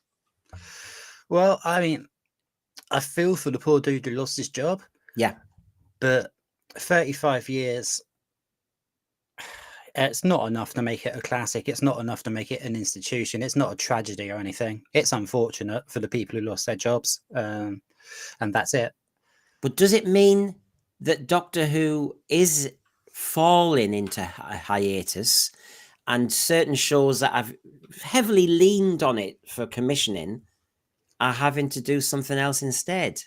The discontent I was showing in the press that they've suddenly seen this as the moment to jump on Doctor Who, slagging it off for woke and everything. And then suddenly you also see that the company that made its name with Doctor Who really is no more.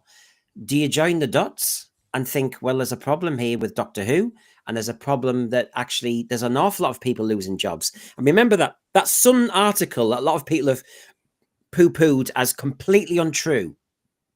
All of it's untrue, according to these people. But in that article, they were talking about people being laid off at Bad Wolf.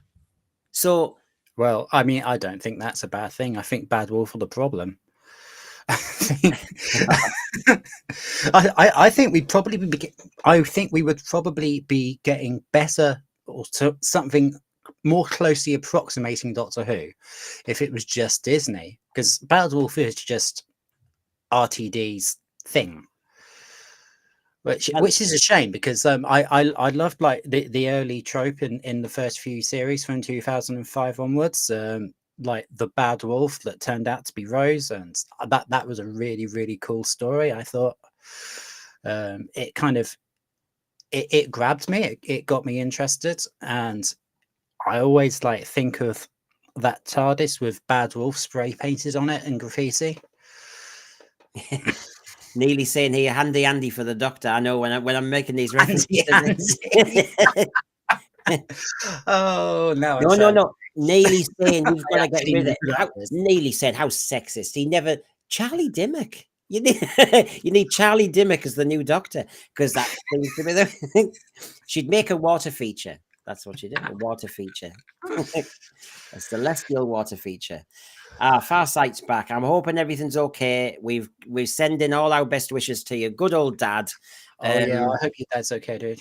Yeah, and I know we can say that, but it's just words, isn't it? And you're facing it every second. I really do sincerely hope things calm down and are okay. So the mill goes out of business. The flat earthers are denying there's any story with Doctor Who, and then you see this. Not this. I'm trying to scare people. That Christopher Chung joins Doctor Who season 2 for one hell of a meeting. Now, again, firstly, who is Christopher Chung? Well, this is it. I mean, because as I said to Ceci, I watch so much I watch so much TV, not that I don't know. But Russell T Davies, of course, says nuke the place from orbit. So happy to get Chris on board. He's playing a tough trooper who finds himself. Oh God. Oh well, you'll find out. Oh, finds himself. Okay, finds himself. I think we all know where that's going. And this is the point. I'm trying to join the dots in a kind of there is a chronology here. You can't not join the dots, can you? No, I mean, look at it. Look at it. There's a discussion about whether it's axed or not or going into hiatus. Then, because the Sun says that and the BBC deny it, suddenly a lot of the press jump on there's something wrong with the show. Then Well, you there get is. then the mill is going out of business and they rely on Doctor Who. And then on top of that, you're thinking, well, is there anything wrong with Doctor Who? And then you see that they've cast somebody that I've not heard of, but Why is he pouting? Why does he look like he's wearing lipstick?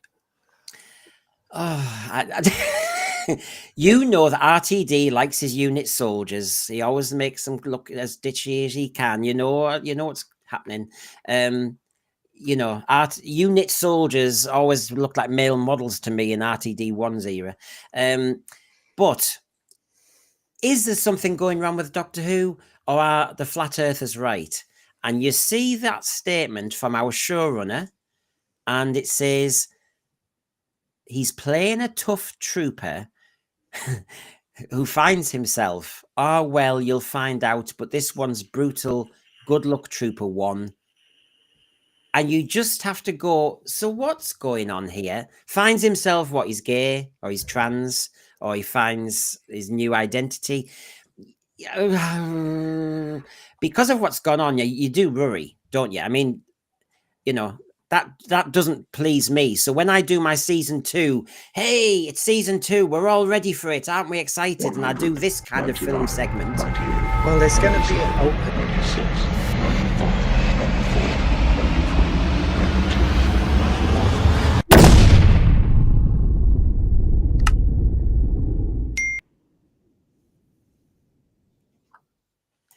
Sorry about that, James. I didn't mean to do that, but No, I just thought, I made my little segment ready to show that excitement we all have for season 2. But every time I do this item, the people in the thread are going, I'm not excited by this. This looks like more problems. So go on, James. I interrupted you. I didn't mean the problem with season 2 is going to be that it was filmed before season 1 came out. So, like we were saying earlier, like the thread was saying earlier, it was already filmed before the reaction to the first season. So it is going to be doubling down on what they were trying to do in the first season. It's going to be more of the same, except it's going to be more extreme. I think it's going to be much, much worse. Songs. He did say in the Doctor Who magazine there'll be songs. There might be. I'm not against having like musical episodes in sci-fi series, fantasy series, drama series, that if there's a point to them. I mean, for example, I'd bring Buffy up again. The Buffy musical episode was actually fantastic. But the Star Trek one that they did, Strange New Worlds, a couple of years ago, put me off of the show entirely. I was really enjoying Strange New Worlds up until then, and I just couldn't take it seriously after that episode. So where do you stand on this, James? So I'm taking different people from the thread. So we've got, thank you, Neely saying he's from Slow Horses, which I haven't seen. Garbage says, I just roll my eyes at all these announcements lately. Yeah, you and me, Garbage. Yeah, agreed. But then you have somebody like Geraint Williams saying, Christopher Chung, what about if he was Absalom Dark, the Dalek killer, the Dalek hunter? Would that appeal? Like I say, I don't even know who he is. I don't know what he's been in. No, I think this is the first time I've seen his face. But in a way, let's be fair, because when Matt Smith was plucked out of obscurity, I'd never heard of him, and I was pleased about that, really, because so I know, although he seems to have been in something, my issue is, as Geraint Williams says, we could go for the comic strip. He's a Dalek hunter or something. Or as some people have said, he's a Dalek trooper, very resurrection of the Daleks. I don't want the Daleks back in this era because we're going to have to sort out what happens with Davros, aren't we? Yeah. Heather agrees with me. I mean, I did notice. I can't help it. Unit soldiers look like RTD had plucked them out of a fashion magazine and not off a list of actors. They could hold a gun. Sorry, and they knew what to do with it. Let's have a look. David Hardin in Toronto. The earliest RTD could implement a course correction, if he ever would be for a hypothetical Series 3. The thing is, David, he's already written a lot of series 3, he said months ago. So he's just been on a conveyor belt of nonsense, really. As Right Charlie says, new musical episodes, stop it. And I'm sorry, Right Charlie, he did say plural songs. And I take James's point that you could maybe narratively somehow, although I wouldn't like it, fit a song into it. I mean, they did it in RTD1's era when the Daleks in Manhattan, there was a song going on in the theatre, and we got it on the Murray Gold soundtrack, but it wasn't the show. It was just happening. I can do that. A bit like, was it The Runaway Bride when Murray Gold was asked, can you do a kind of a tune for what they're playing at the wedding reception? And he did it. That, yes, but not it's part of a narrative. And if it's two of them, and yes, Peter Harrington, actually, Peter Harrington, you've caused me to actually think we need to do a toxic alert. So here we go.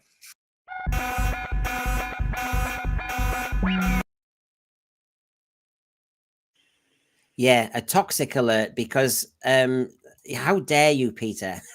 Scare us to death.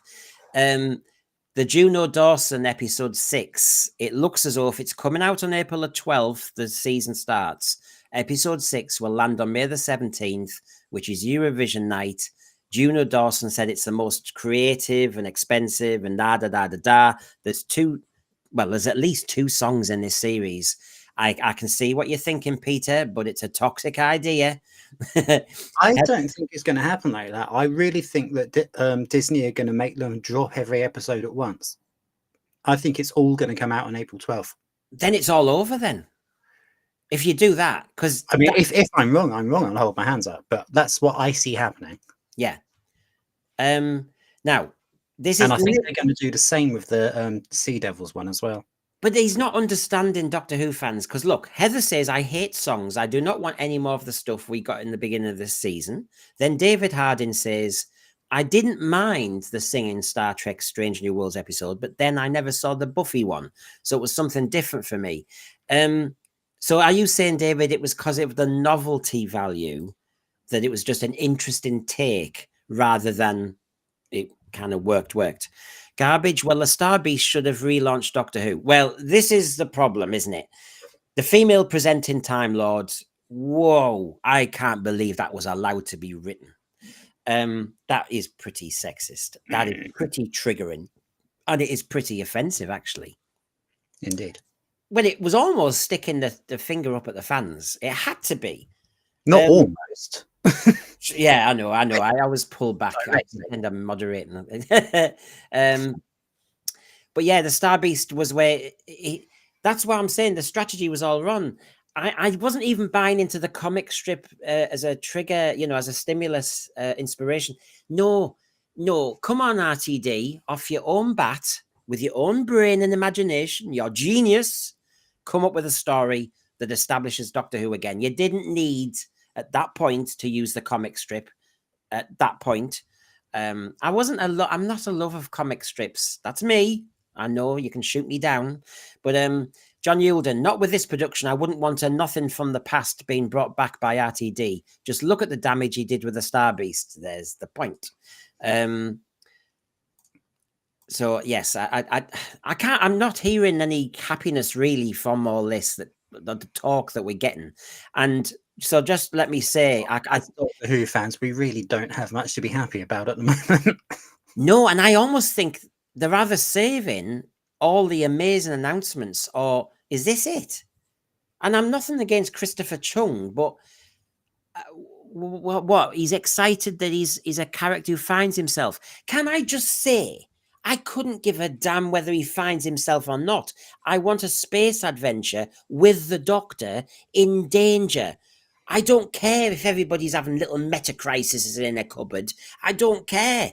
I really don't want all these peripheral characters to be having such a major moment that the episode's about them. I don't want a man having a baby like in that strange episode. I don't want all that happening. I want the Doctor to go, bloomin' hell, I'm getting into a sweat here. How do I deal with this situation? That's what I want. And this just sounds as though he's just... I don't know. He's almost seems to be kind of just trying to bait us. It seems to me sometimes. I will show you the official BBC denial. Yes, I am aware of it, and I play fair. BBC issues statement as it claimed Doctor Who has been axed amid shooting exit rumours. But as I said at the time, you can have one bit that's true, one bit that's half true, and one bit that's going to happen later on. You know what I mean? The press are always ahead of it. I think probably Shooty's probably done his 2 seasons, and I wouldn't blame him if he thought, I actually want to clear off because I'm a talent. You know, I mean, that, you know, you have to believe in yourself. Mind you, did you see this, James? Did you see this? The Metro. She did it again. She's done it before, slagging off the fans. Doctor Who fans we need to stop rooting for the show's downfall. The show is tackling socio-political issues in the way it has always done. It's been home to LGBTQ plus characters for decades. Ron. No, when? What do you mean?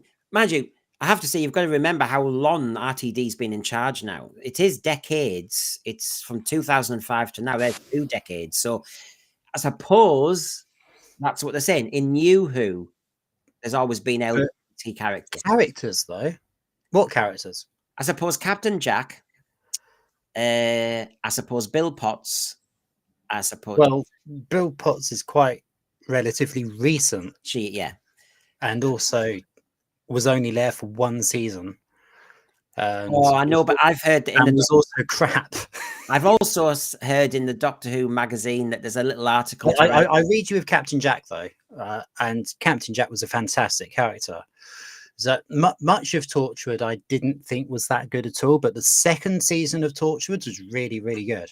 Yeah, and I will raise your class. I have never watched Class. We did watch it, and he was quite a good-looking gay character, but you know that's by the by. I've seen like 2 or 3 episodes of Sarah Jane Adventures, but I've never watched Class. I was working at the time. It was tea time, wasn't it? And I saw bits. So anyway, there you go, folks. We need to stop rooting for the show's downfall. I don't think we're actively saying the show has to end per se. In fact, we're all very careful that we don't want it to end permanently. We know it needs a rest to save it. That's all we're saying. I know. Sorry, I was just laughing at Sir C there. I know. Spoilers. Yeah, I mean that was the rumor. That was the rumor. Apparently. Don't it? But Jamie says, I always say I used to be an English teacher, so he says you bore everybody with that. So Bill Potts can say she's lesbian every day. I'm the first to admit there's been a lackluster element. Now, I love this, you know, James, because this is somebody defending Doctor Who, and they say, I have to admit there were lackluster elements in the 1st season of Shooty. Oh, I think that's talking. Huh? Who's talking? Well, you try and pronounce that name. I wouldn't want to do that. But they've written the Metro article. They've had stuff. I'd had a go at fans before, and this one is trying to say don't root for its demise. Except they're actually saying, look. I mean, James, look at that middle paragraph. The first season was lackluster in part, and we'd all love to see fresh talent take over the running of the show. Now that is a hell of running and writing. The writing is the most important thing. But isn't that interesting that somebody who defends the new Doctor Who era is actually not defending it? Yeah. I find that really fascinating. And they do try and defend it a little bit more with various things. Frankly, I'm sick of coming across comments that seem to see my entire identity as woke nonsense. Last June, the BBC released the ratings for Shooty's first run, average of 4 million. Whee! All that excitement.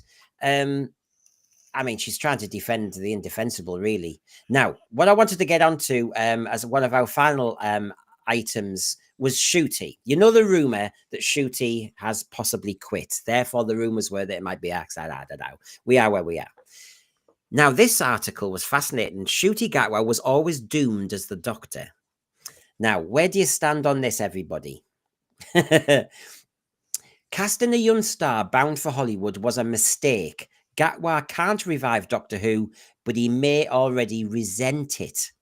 And it talks about the fact that because he's such an ambitious actor, and he was in Barbie and Sex Education, don't you know, and all the rest of it.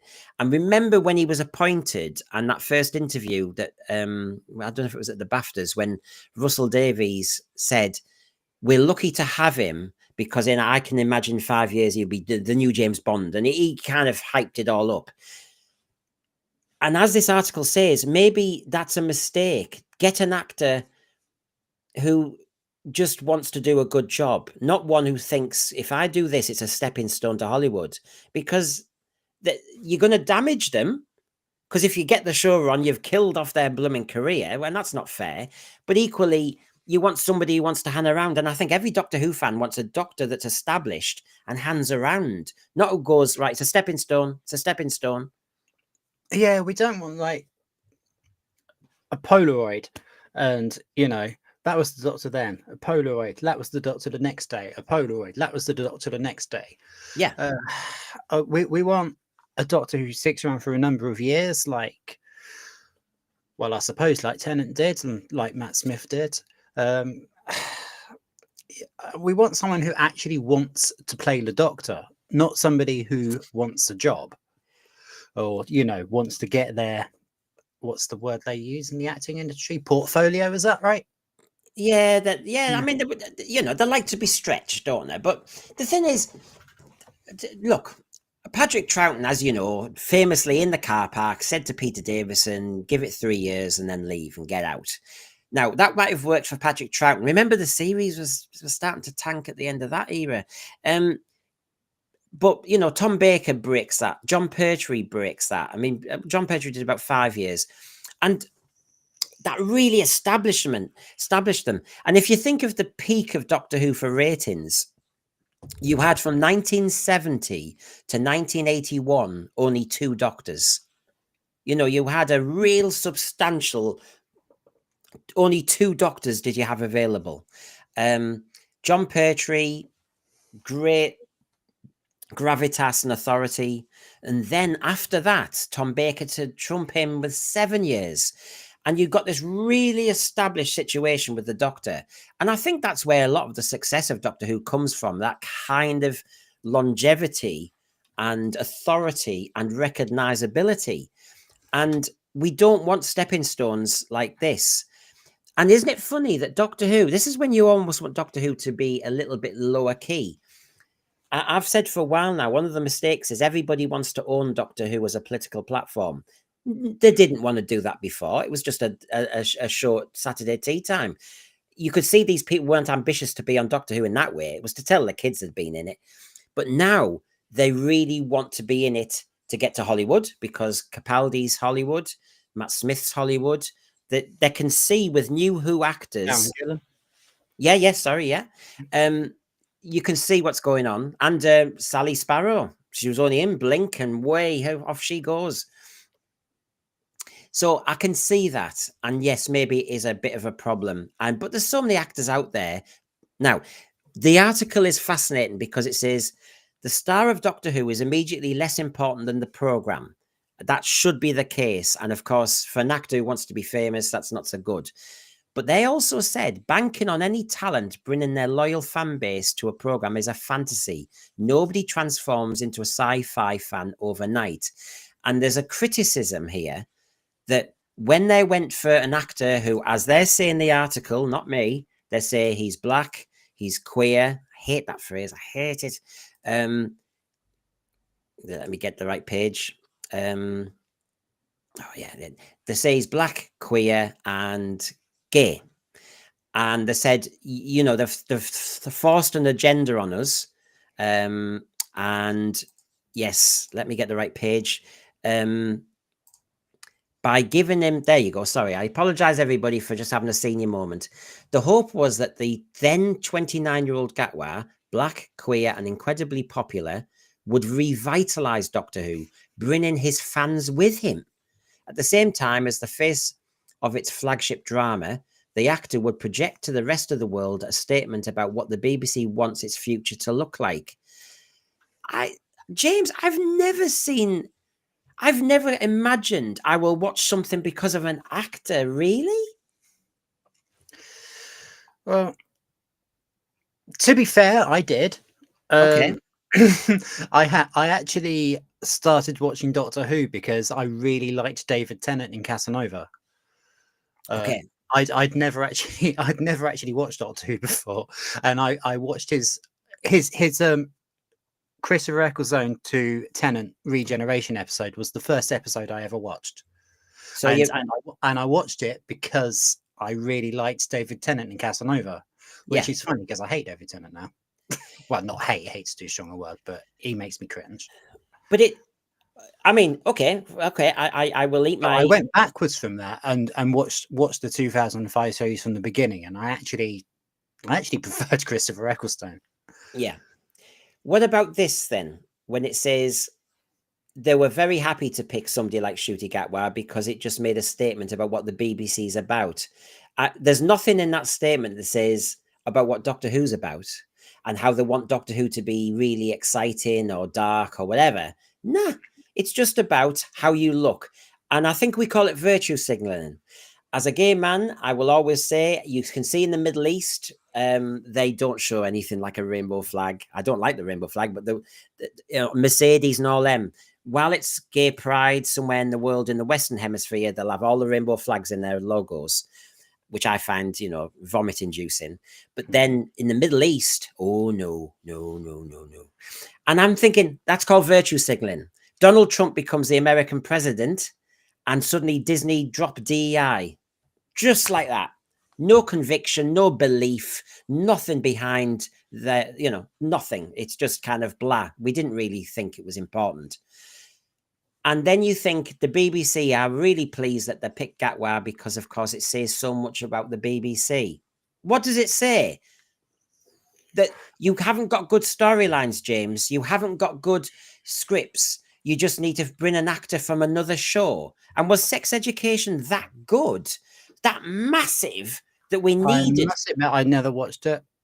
I watched it once he got the job. I went backwards to see who our new doctor was. But no, I wasn't. I'm sorry, there's too many programs out there. So basically, if the theory is they got somebody like Ncuti Gatwa because he could bring his fan base and make Doctor Who trendy or this. Well, number one, it hasn't worked. Number two, it's got a lot of older fans' backs up.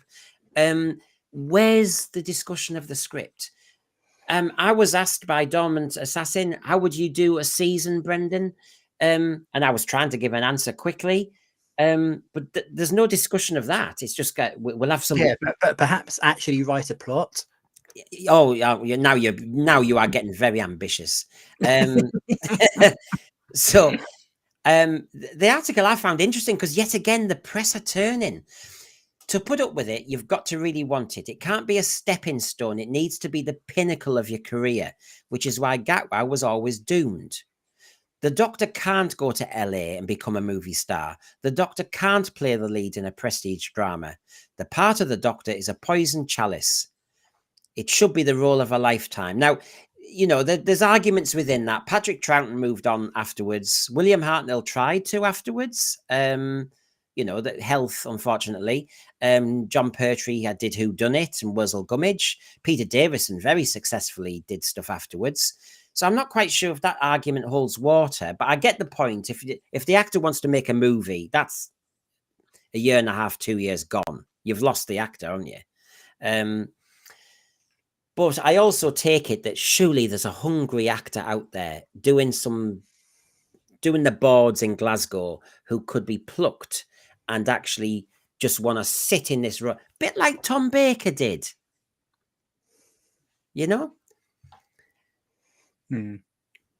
So I find it interesting what they're saying here. Raymond Williams, good to see you. It's what the BBC wants. Just watch those idents before a program starts. It's multi-races and sexualities. I'm trying desperately not to pick the DEI tick list, but I could almost play it as bingo now. I don't know about you, James. That was my suggestion for the next season, if you remember. It was, and we could maybe anyone who's not in on it. One of my suggestions for a topic for the show today was we could try to put together a bingo card of RTD tropes that we could tick off while we watch the new season. Maybe we should.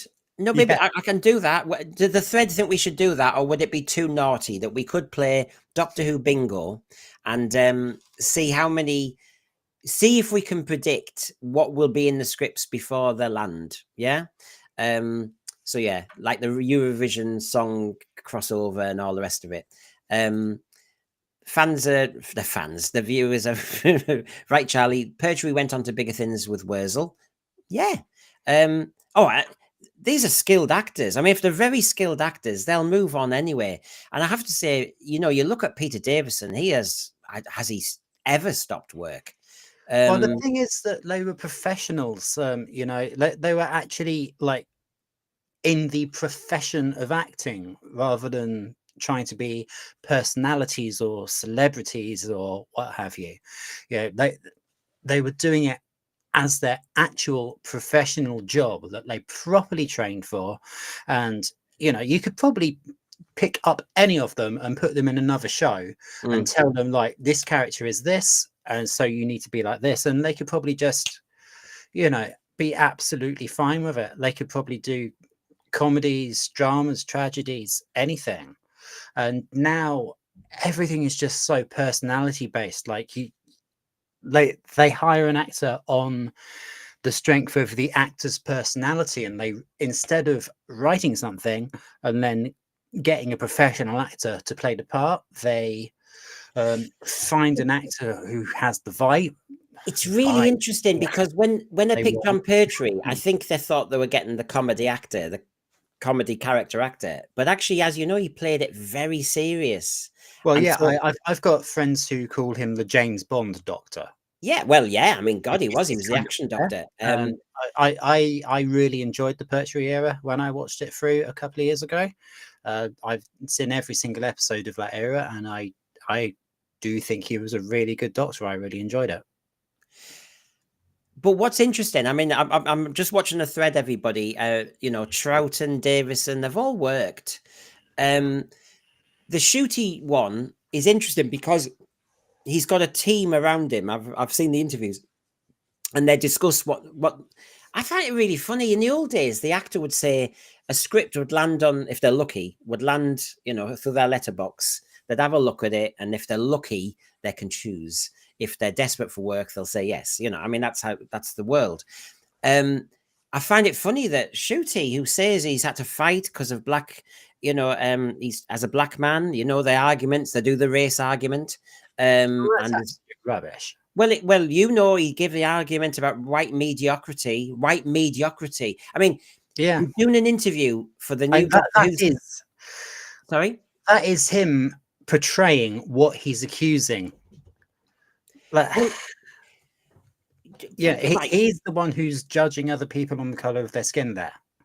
Yeah, and I'm not even going to just pick on him because, James, we started this show with Jodie Whittaker, who was trying to sell her new Netflix series, and suddenly says something about all the actors before, and she had it harder because as the first female, if the show tanked, she'd be blamed. She was doing the exact same thing in that Oscar. So and then she counteracted herself at the end and said, actually, no, it wasn't the issue. So what you've got is the last two Doctor actors have got this agenda, even clumsily. Go and touch grass. The go and touch grass, which we've all heavily used. It all started from the fact, if you don't like my doctor, then obviously you've got something wrong with modern society, blah, blah, blah, bang. And you're thinking, no, people knew what was going on. I didn't hear anyone. We've all watched blooming Luther. We've got no issue with the blooming skin color. That's not even a starter for 10. I've been saying for a decade that I want Danny John Jules from Red Dwarf to play the Doctor. Yes. I've been saying that for a decade.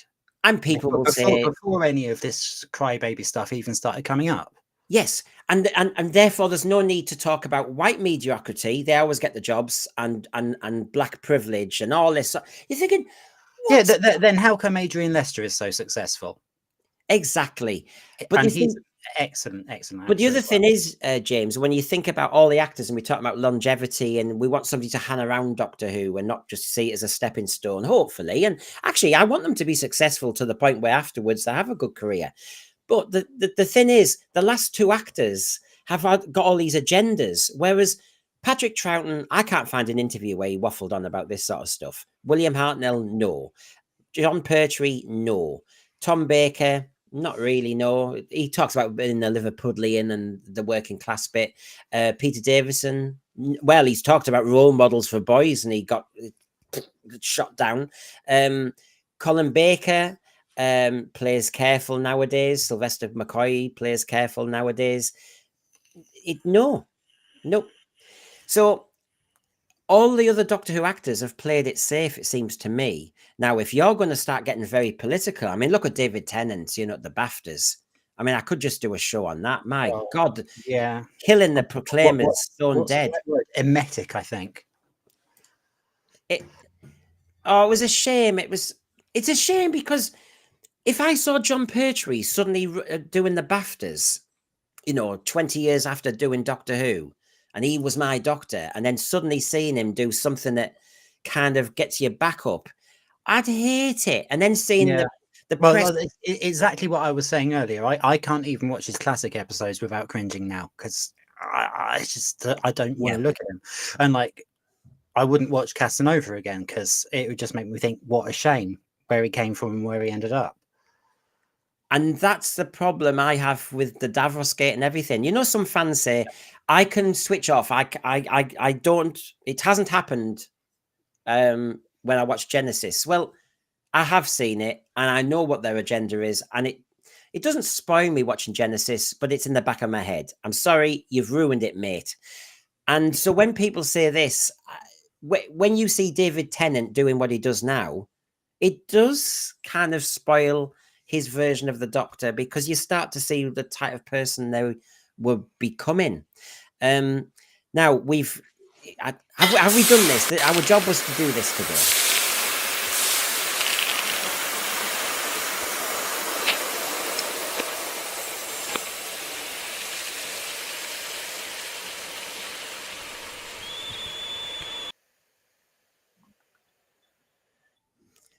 Oh yes. Did we get it off our chest? Have we all been? I mean, that's before the detox on Friday, everybody. But yes, we've had a good. I mean, people are talking about Peter Davison and holding the fort, sink or swim. My favorite always was A Very Peculiar Practice. I saw Joseph talking about that. I loved it. That was a year before I went to university, and it's a bit like when I saw Grange Hill, and I was in fourth year juniors, and so you're thinking, oh my God, is secondary school like Grange Hill? Oh my God. And you know, I don't know, it got you a little bit tense. And then of course, when A Very Peculiar Practice was on with Peter Davison, that's what university looked like. And it was obviously nuns around the bins, and all the students were talking about their sexually transmitted diseases. But it was just, it was funny. It was funny. Right, everybody. I've got to shoot. I mean, by the way, you know, shoot. Hey, got to shoot. I've got to shoot a shot. But you'll find us on Friday. Shooty off. Yeah, I've got to shooty off. Hey, we're getting new puppets. We've got a new show coming, folks. Oh my God, there's so much going on. Hopefully, this has kind of filled your Wednesday afternoon, everybody. It's our Bigenerates. And remember, we'll be back on Friday with the detox, and on the night with Rachel. That was the week that was woke. Talking TV's back with a Doctor Who special, and on Sunday we'll be back live as well. So yeah, we're not going away. Apparently I'm rested. Okay then, everyone. Thanks for hanging around. It's been pleasant, and it's been great to have you on, James, on board. That was our Bigenerates. See you, everyone. Take care, guys. Thanks for coming.